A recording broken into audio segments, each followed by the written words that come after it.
tonight, tuloy na natin yung study natin sa Colossians. And of course, thank you, Helen, for volunteering. Pakibasa nga ulit ang Colossians chapter 1, verses 15 naman yan. 15 to 23. Yan. Salamat sa ating volunteer. Yan. Kung nahanapan na, ano mo na lang. He is the image of the invisible God, the firstborn of all creation. For in him all things were created, in heaven and on earth, visible and invisible, whether thrones or dominions or principalities or authorities. All things were created through him and for him. He is before all things, and in him all things hold together. He is the head of the body, the church. He is the beginning, the firstborn from the dead, and in everything he might be preeminent. For in him all the fullness of God was pleased to dwell, and through him to reconcile to himself all things, whether on earth or in heaven, making peace by the blood of his cross.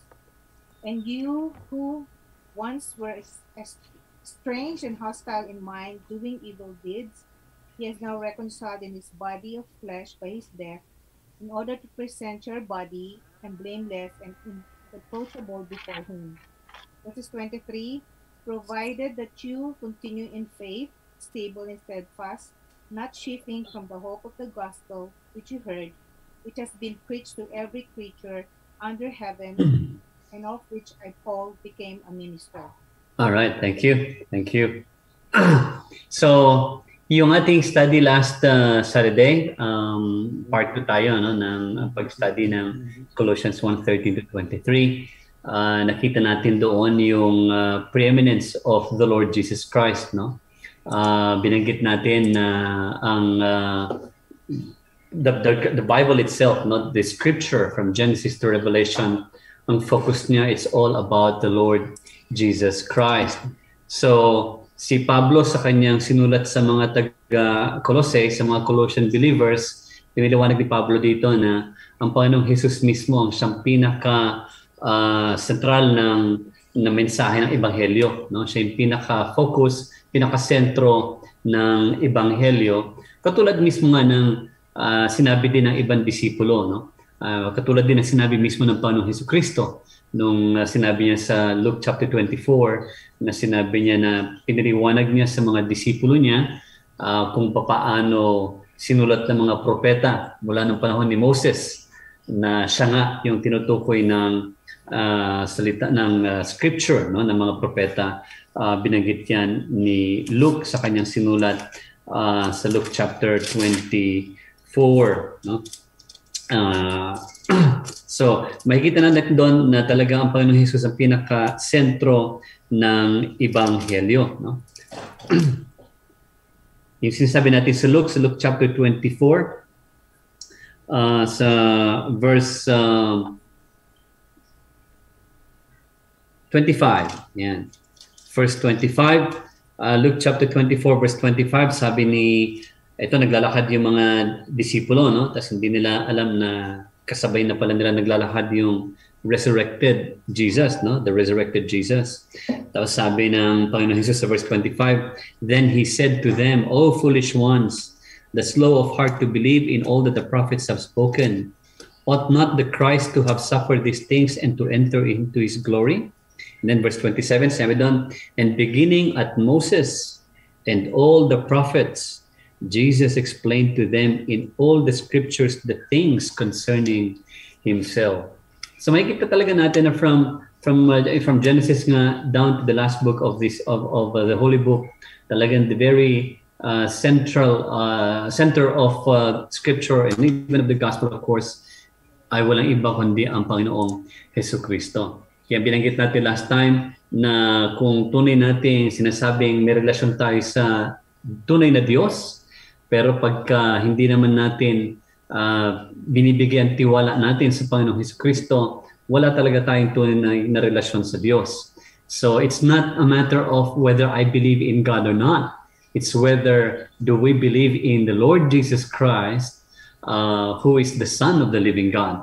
Kasi if we believe in the Lord Jesus Christ, if we trust in Him, then that means to say that we also have that relationship with the Father, no? Sa John chapter 5, makikita mo doon yung sinabi ng Panginoong Jesus, no? Sa John chapter 5, sabi doon ng Panginoong Jesus sa verse 22, he who does not honor the Son does not honor the Father who sent him, no? So talaga, it's all about the Lord Jesus Christ, kutulad na atin nakita last Saturday, no?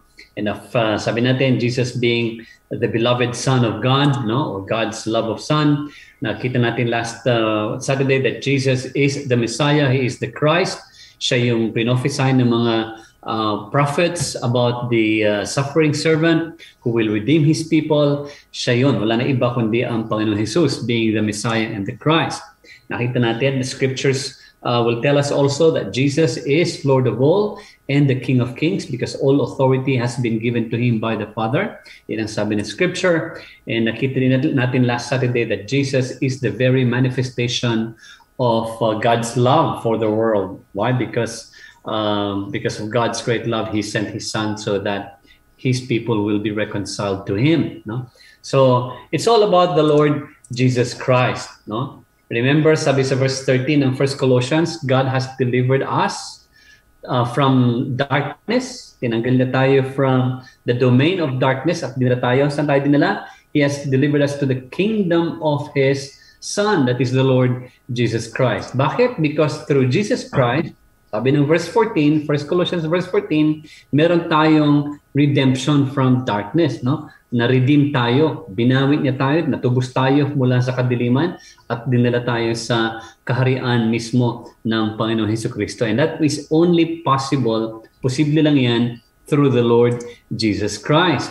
And sabi din ng verse 14 ng ng Colossians chapter 1, sabi doon na ang kapatawaran natin ay sa pamamagitan lamang ng Panginoong Jesucristo. It's all through Jesus Christ. It's all through Jesus. We have redemption, we have forgiveness of sins, no? And more importantly, sa verse 15, nakita natin last time na it is through the Lord Jesus Christ that we come to know who God is, no? Makikilala lang natin ang tunay na Diyos sa pamamagitan ng Panginoong Jesucristo. Nakikita mo yung sa John chapter 5. John chapter 4 and John chapter 5, ilang beses binanggit at piniliwanag ng Panginoong Jesus doon na lahat ng kanyang ginagawa ay dahil sa kautusan ng kanyang Ama, no? Kung anong ginagawa na Ama, hindi nang ginagawa niya. Sabi niya sa John chapter 5. Kaya nga sabi sa verse 22, if you do not honor me, then if you do not honor the Son, then you do not honor the Father. Because sabi nga ni Pablo,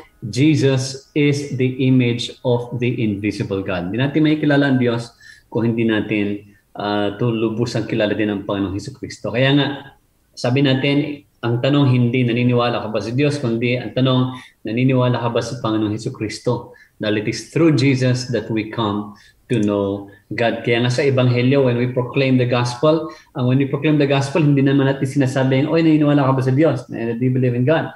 But rather, ang proclamation ng gospel natin when we share the gospel, it's about the Lord Jesus Christ. Diba?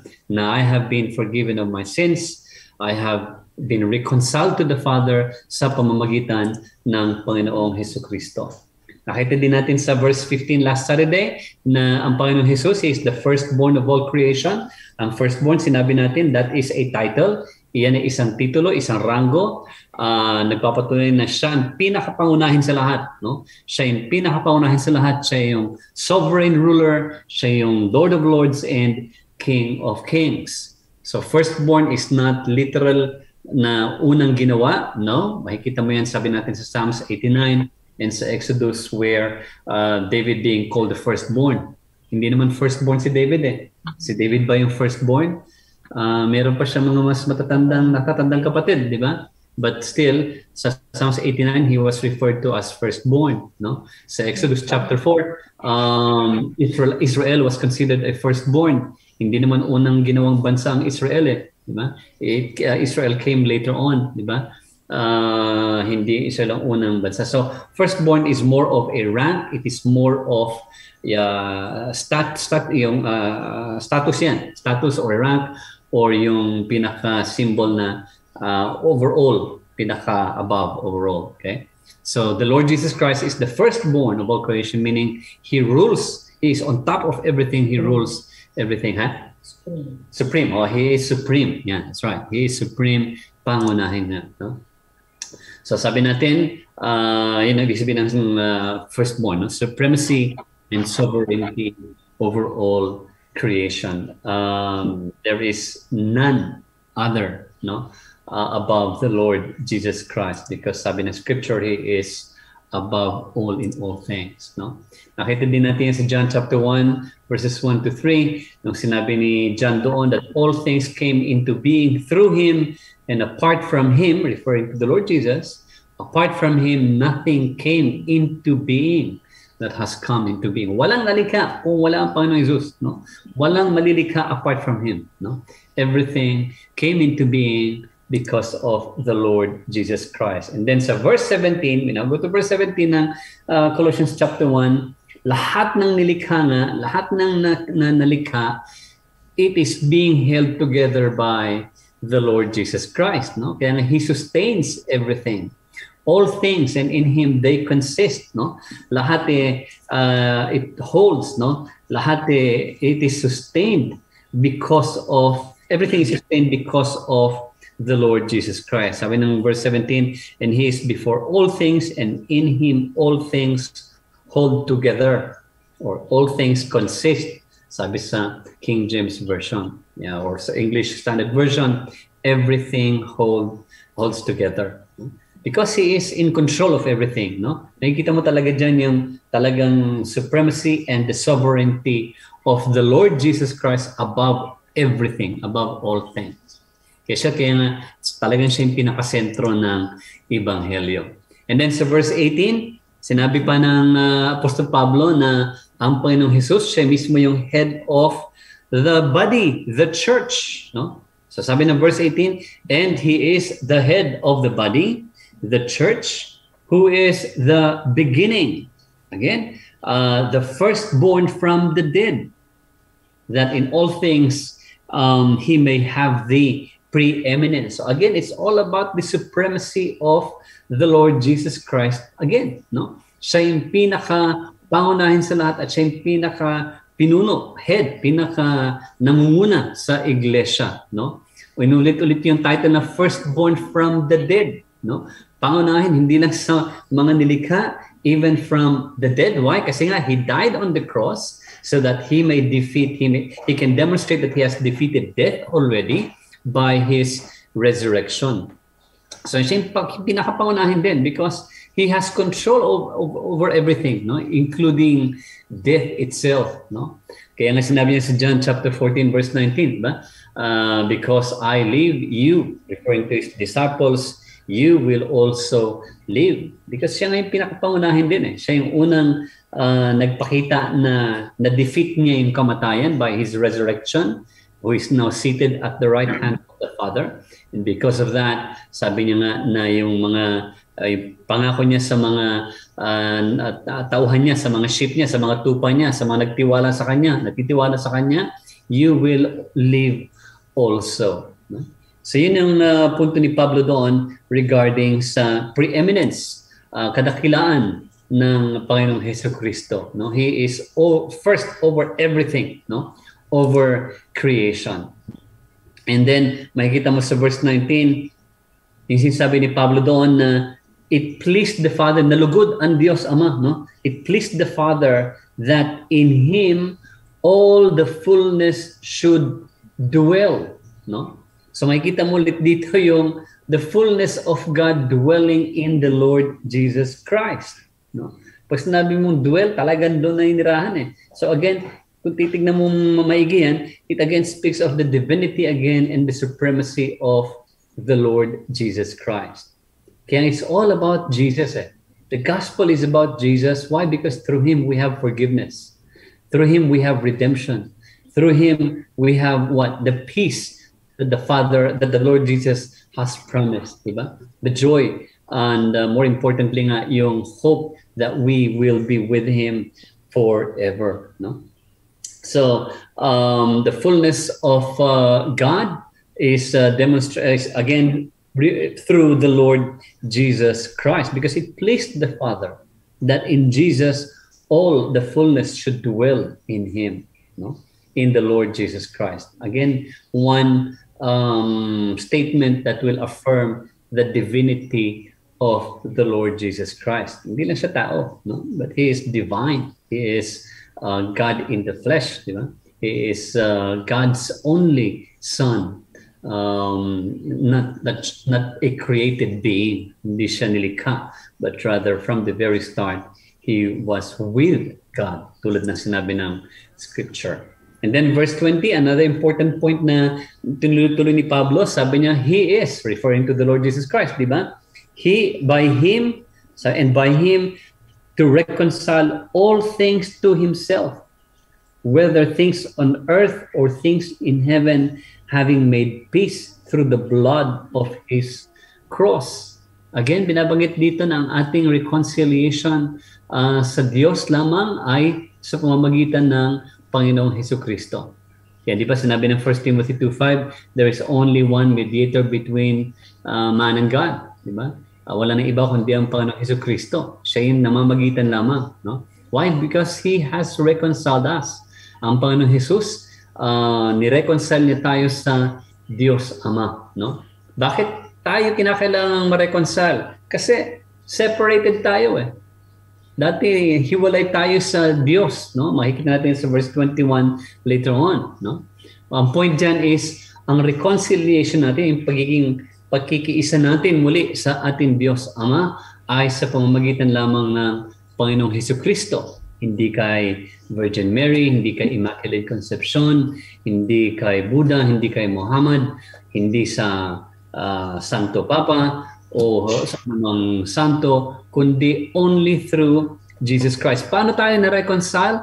Ang reconciliation through the blood of His cross, meaning sa pamamagitan ng kanyang ginawang pagsakripisyo sa buhay niya.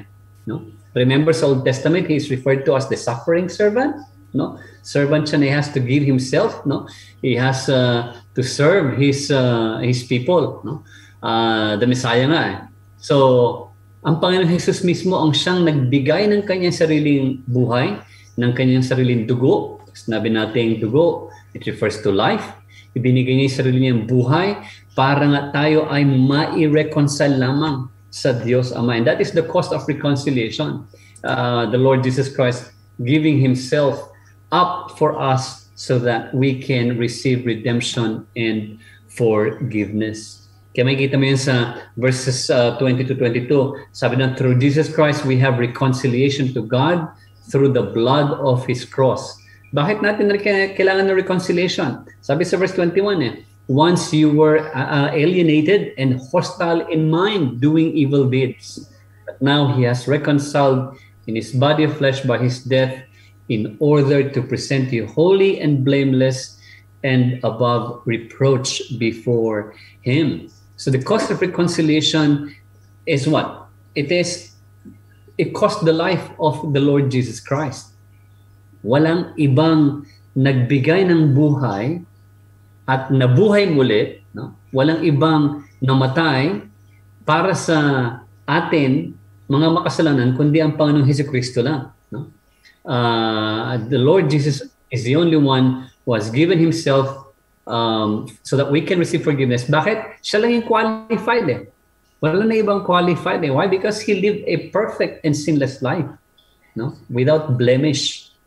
Kaya na siya lang yung ating natatangi at sapat na tagapagligtas, no? Siya lang yung ating sole and sufficient Savior. Wala nang iba, no? Hindi sa pamamagitan ng ritual, hindi sa pamamagitan ng mga tradisyon, hindi sa pamamagitan ng mamuhay ng tama o malinis kunyari or yun nga, living a good life, quote and unquote. Hindi yun ang paraan para makakuha tayo ng forgiveness. Forgiveness ay sa pamamagitan lamang ng Panginoong Hesukristo, because yun ang sabi ng Colossians 1:20-22 na ang reconciliation is through His body, no? When He gave Himself up, His sinless and perfect life. So, salvation is in no one else. Nakikita mo din yan sa ibang turo ng ibang mga apostol sa sinulat ni Lucas sa Acts chapter 4, there is no other name in heaven by which you may be saved, di ba? Other than the name of the Lord Jesus Christ, no? Nasabi pa ni Pablo is that every knee will bow, every tongue confess that He is Lord.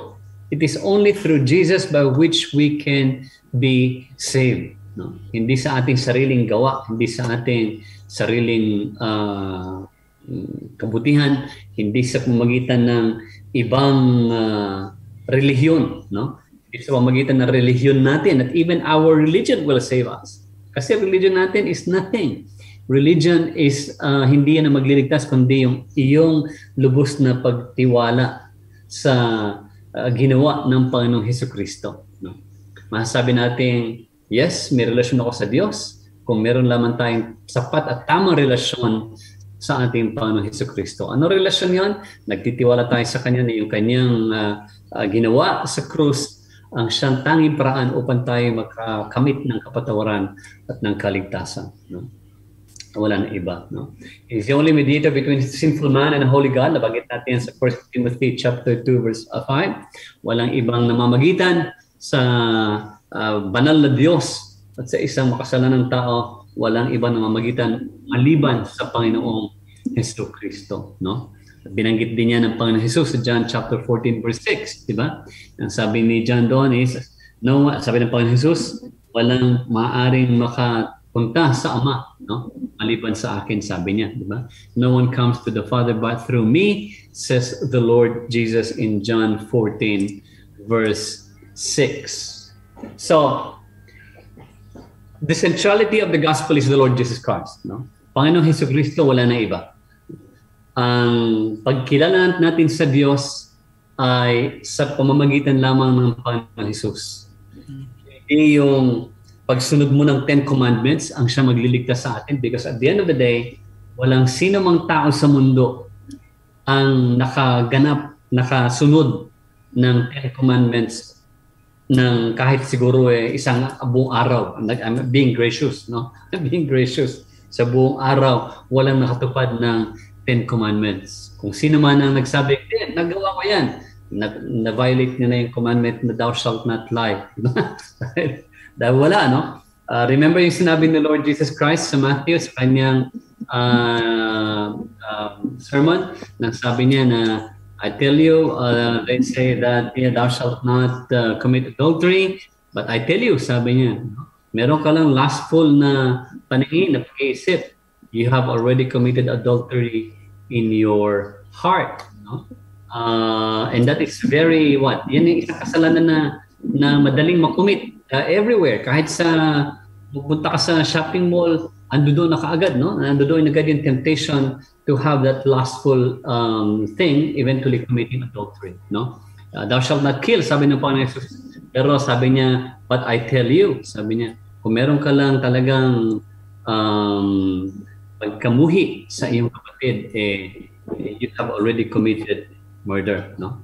So hindi yung sa pagsunod ng 10 commandments na magliligtas sa atin, kundi wala iba kundi ang ating Panginoong Jesucristo lamang, right? So, bakit kinakailangan ma-reconcile tayo? Kasi sabi ng verse 21, dati tayong hiwalay, no? Sa Diyos. Let me read verse 21 ng Colossians 1. Si Nori. Verse 21 nga, pakibasa nga daw yung Colossians 1:21 hanggang 21 lang, kahit 21.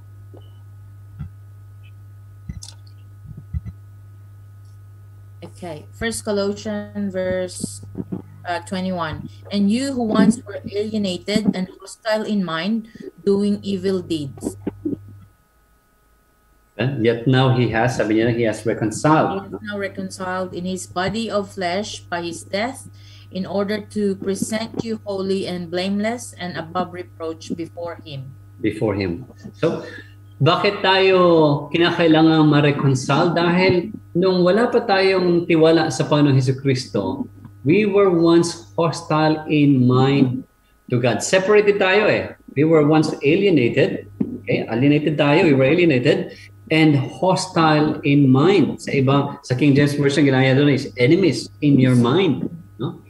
Enemies in your mind. Bakit tayo enemies to God? Bakit? Sabi ng King James, and enemies in your mind by wicked works or evil works, no? Evil works and actions. Hostile tayo eh. Bakit? Kasi self-centered ang tao, di ba?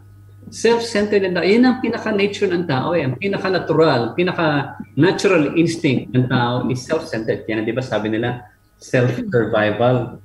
Yan ang laging mananaig pagka dumating ang krisis, yung self-survival. Oh, self-preservation, exactly. To the point na may mga movies tayo napapanood na self-preservation, papatayin nila yung pinakamahina dahil yun ang kalaban, kaagaw pa natin sa pagkain. Yung mga namamatay, pabayaan mo na yan. So self-preservation eh. We are self-centered. Our prime concern is yung ating sarili, no? Yung ating sariling kagustuhan, mga desires natin, even mga goals, normally it is self-focused, no? And because of that, no, we are hostile in mind to God. Bakit? Masama ba yung maging self-centered ka? Yes, because if we are self-centered, wala tayong kakayahan na mag-submit sa Panginoon Diyos. Why? Because God desires that glory be given to Him. Ang tao, hindi. Diba? Ang tao is hindi. Sa akin muna. No? Kaya nga, nakalungkot yung mga nagtuturo na gagaya si Stephen Furtick, Elevation Church. Kasi sabi niya na, before you can love your neighbor as yourself, you must learn to love yourself first. That's wrong. Because yan ang default setting natin eh. We love ourselves first. No? So, hostile in mind tayo to God. We were enemies of God in our minds because of our wicked ways. We do not love God with all our heart, mind, soul, and spirit in reality. And we do not love our neighbor as we love ourselves. Because to be honest, we love ourselves more than we love our neighbor. That's the reality of it all. No? Sinasabi natin, oh, I love God with all my heart, soul, and mind. Pero let's face it. Do we truly love God with all our heart, mind, soul, and spirit to the point now we are willing to submit everything to the Lord? Or do we even bargain with the Lord to get our own way? Di ba? So, hostile in mind tayo dati. Pero nung naimulot yung kaisipan natin, yan, from self-centeredness, from selfish desires, God has delivered us from that darkness and has brought us into the kingdom of His Son. Dinala tayo sa kaharian ng kanyang anak. And eventually, dahil mga anak na tayo ng Diyos, kapag tayo ng Panginoon Jesucristo, we love one another, nawawala na yung self-centeredness mo, yung self-focus sa sarili mo. You now love the family, you now love the church, you now love one another. Why? Because yun ang bunga ng pagiging delivered mo from darkness being brought into the kingdom of His Son. So dati-dati nung wala tayo, nung hindi tayo na-deliver from darkness, we never really love God with all our heart. Although we go to church, although we do our regular things, we perhaps iba nagpapanata pa, but in reality, none of that really matters because we do it for self-interest. Let me give you an example. Bakit marami nagpupunta sa Baklaran, lumuluhod? Ano yung kanilang pangunahing reason? If you ask them, because gusto ko si ganito, ganyan. Gusto ko magkaroon kami ng ganito. Gusto ko makatapos yung anak ko ng ganito, ganito. It's all about the self. Di ba? And none of that really is pleasing to God because ang sabi ng Panginoon is you love your neighbor as you love yourself. But before even loving your neighbor, we are to love God first with all our heart, mind, soul, and spirit. Meaning, are we willing to submit to God? So, kung wala tayo sa Panginoong Jesucristo, if we are not in Christ, if we are not one in Christ, kung hindi tayo na-deliver ng Panginoong Jesucristo, we are hostile in mind. Because we will be doing wicked deeds and evil thoughts in our mind. sabi natin, apart from Christ, we cannot do things for the right motives. Alright? You might say, paano yung mga talagang mababait na nagbibigay naman ng talagang exactly. Bibigay ng tulong sa mga orphanage and all that. These are good works, yes, good works. But the reality is what? Pag wala ka kay Kristo, people do good works. Bakit? Kasi it feels good. Ang ganda ng pakiramdam, kapatid. Magbigay ka doon sa nangangailangan, ang ganda ng pakiramdam. When in fact, when we help, when we support, it's not because maganda yung pakiramdam, but because, Father, Lord, as I do this, may you be glorified. This, ang object mo of doing good things is not to make you feel good, but to give glory to the Lord. Lord, may your name be magnified as I do this. Father, may your name be glorified in Jesus as I do this. So you have the right motive for doing good things. It's all about giving glory to the Lord, giving praise to the Lord because He deserves everything. All praise and glory belongs to the Lord. Belong to the Lord. Pero pagka wala kay Kristo, yung ginagawa mong maganda, yung ginagawa mong tama, quote unquote, is not to glorify God, but because para sabihin ng tao na, yan, matulungin tayo. Di ba? Kaya nga yung iba doon do-donate, naka-media pa, naka-photo ops pa, mayroon pang publication. No? Maliban, of course, kitang-kita natin sa mga politiko natin sa Pilipinas. Pero, the reality is, pag wala ka kay Kristo, yung ginagawa mong kabutihan ay para sa pansariling interest. Pero pag nakay Kristo ka na, dahil naimulot ating kaisipan sa katotohanan, yung kabutihan ginagawa natin, bunga ng ating pagkamulat sa katotohanan, at ang layunin nun ay para malugod at purihin ang Panginoong Diyos kay Kristo Jesus. No? So, we are hostile. No, wala pa tayo kay Jesus, sa Panginoong Jesus. We were once hostile in mind. No? Dahil tayo ay self-centered, ang sarili ang ating iniisip. Ang tao ay talagang nung wala pa tayo sa kabutihan, sa grasya ng Diyos kay Kristo Jesus, wala pa tayo sa kanyang grasya, no? Separated tayo. Bakit? Kasi ang tao, it's either hiwalay ka sa Diyos or ikaw ay pinag-isa sa Diyos kay Kristo Jesus. Ilan yun Kaya nga sinasabi doon na wala talagang neutral relationship. Hindi tulad ng napapakinggan natin sa mga kasama natin siguro sa trabaho, mga kaibigan. Sinasabi natin, well, siguro nga there is a God above. But hindi man ako kasamang tao I always do charitable works. I never cause harm to anyone else.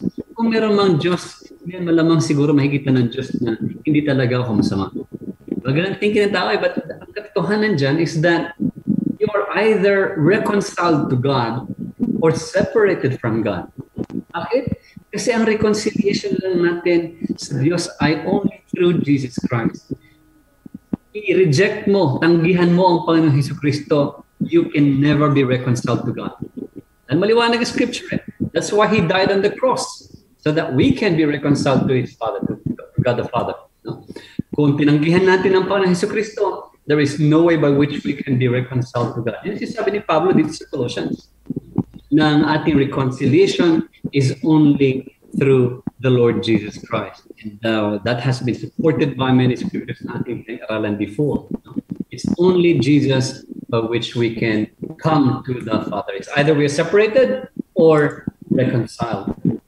Kaya nga, kung binibigay mo yung tiwala mo sa ibang bagay, ibawa sa sarili mong kakayahan, basta gumawa lang ako ng mabuti, I think I should be fine. Wala na. No? That is self-righteousness. Self-righteousness para tayo mga Pariseyo. No? Sabi ng Panginoon Jesus, Pariseyo kayo, ang mga self-righteous, walang righteousness din is walang standing before God. Because sabi nga na Isaiah, our righteousness are just like filthy rags before Him.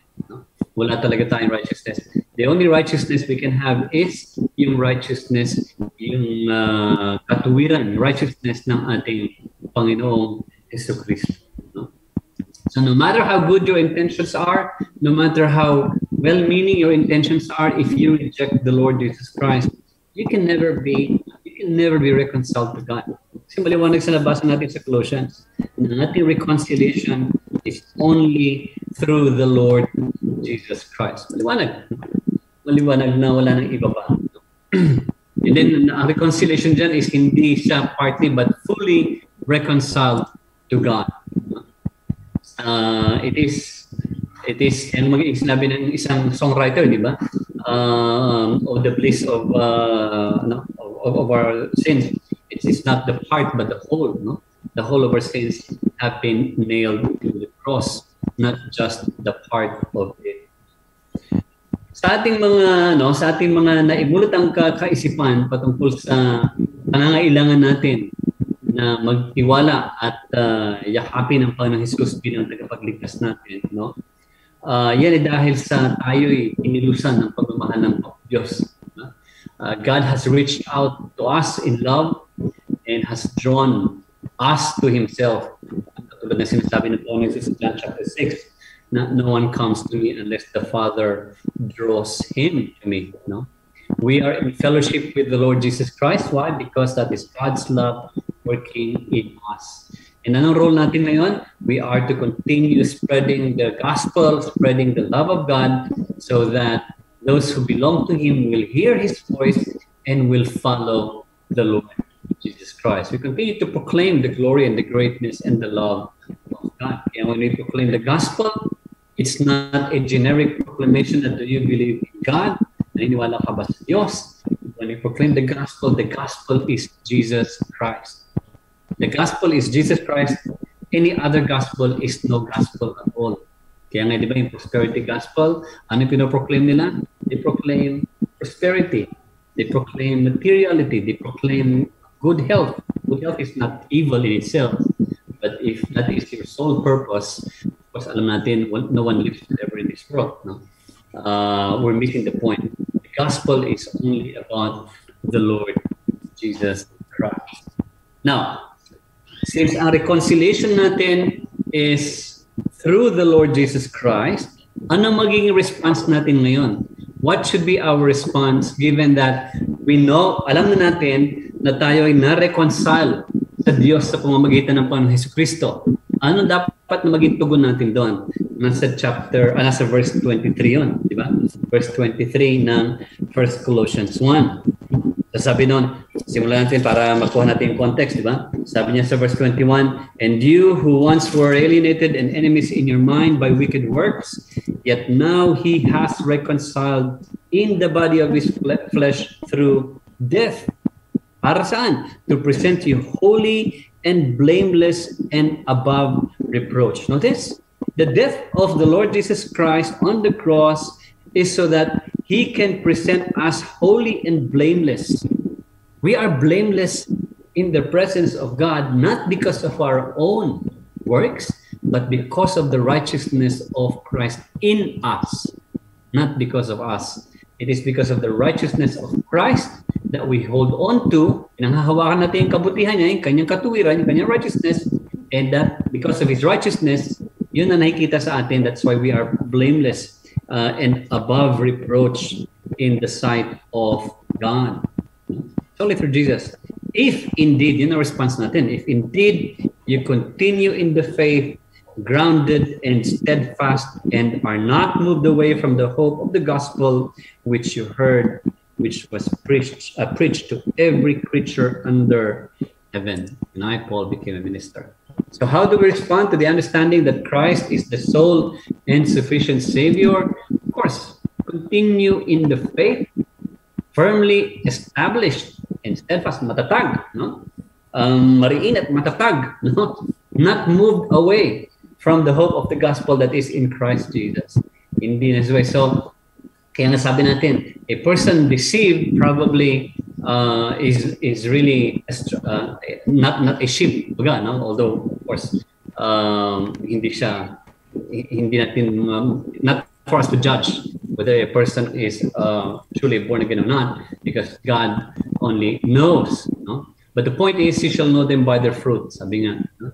So if a person who claims to be a Christian later on embrace something that is cultic, no?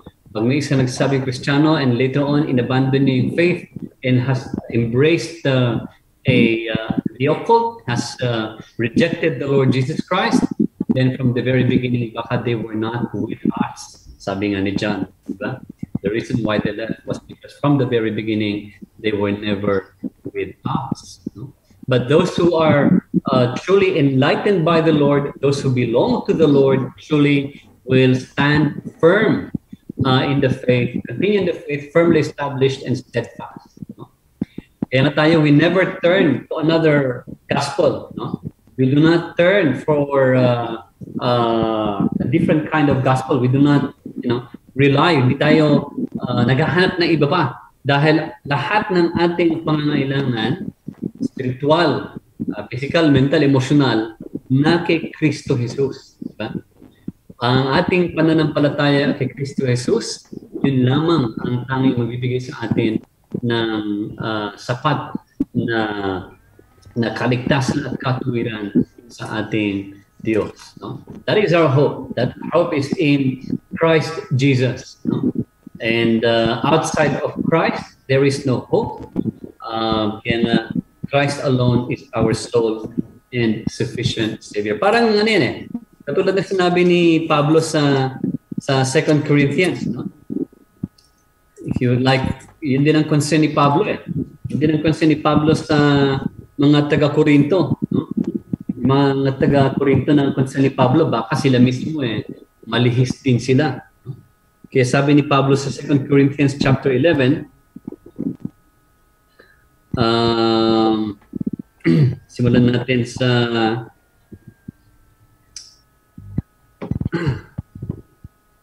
verse 2. Yan. Verse 3. Verse 3, no? So 2 Corinthians chapter 11, sabi ng Apostle Pablo dito, no?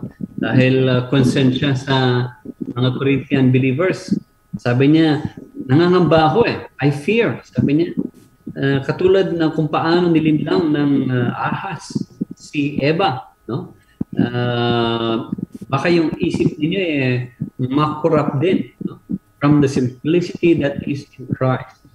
Sabi niya sa verse 4, for if he who comes preaches another Jesus whom we have not preached, or if you receive a different spirit which we have not received, or a different gospel which you have not accepted, you may well put up with it. Tanggapin ninyo eh. So concerned siya sa mga taga-Korinto. Bakit? Kasi may mga nagpo-proclaim ng ibang Jesus o ng ibang ebanghelyo, ibang gospel. And ang point dito ni Pablo, the gospel is centered on the Lord Jesus Christ alone. No? Pagka may ibang ebanghelyong pinoproklama, may ibang Jesus na pinoproklama, then that is a different gospel. We should be established or well-founded in the truth, and we should stay with the word of the gospel. No? Dapat natin tanggihan, no? Yung mga nag-aalok ng bagong experience. May mga makapahinggan ka siguro sa YouTube, mapapanood sa YouTube, this is a new revelation from the Lord. This is a new experience from the Lord. I-examine mo yun. Test every spirit. Sabi nga ng banal na kasulatan. Test every spirit. Dahil walang bagong revelation ng Diyos. Everything that the Father wants to be revealed has been revealed by the Lord Jesus Christ. We adhere to the teachings of the Lord Jesus alone, as written forth, declared in Scripture. No? Hindi yung mga bagong revelation. Someone claims to say, may bagong experience coming from the Lord. That's a red flag. Examine it according to Scripture. Dahil nakikita natin, ang Panginoon Jesus lang ang focus ng Ebanghelyo. Wala nang iba, hindi experience. No? Kaya nga, we are to remain loyal to the truth which we first heard. Ito yung sabi nga ni Jude, no? Contend for the faith. Paglaban natin pananampalatayang ipinasa sa atin ng mga forefathers. No? And we are to stay with the truth, and we are not to wander from the truth. Hindi tayo dapat maligaw. Hindi tayo dapat na nalilim na. No? Kaya nga, yun nga, don't let someone come with a message na maaring magandang pakinggan, no? At exciting, nakakatinggal ng emosyon, no? Hindi yun eh. It's not about the emotions. It's about yung tamang knowledge, sabi nga ni Pablo, no? Tamang knowledge of God's will and knowledge of the Lord Jesus Christ. Yun ang focus ni Pablo. Yeah. So, it's very important na i-remind natin sarili natin ang ating reconciliation sa Diyos ay sa pamamagitan lamang ng Panginoong Jesucristo. Dati wala tayong fellowship with God. We were enemies. No? We were at enmity with God. We were hostile to God. But because of God's great love, because of His mercy, He has rescued us from that condition and brought us to the kingdom of His Son. And we have been reconciled to God through Jesus Christ. And therefore, we are to remain steadfast. How do we remain steadfast? Siyempre, yung ating sanctification. No? Yung daily process of growing, maturing, growing in the knowledge of the Lord, it's a daily process. Kaya nga meron tayong mga Bible study, meron tayong Sunday services, meron tayong mga ibang mga activities sa church and weekly devotions so that we continue to grow in the knowledge of the Lord, because by doing so, we actually grow in sanctification. So yun ang pinaka-essence ng message ng Colossians chapter 1 verses 13 to 23. It's all about the Lord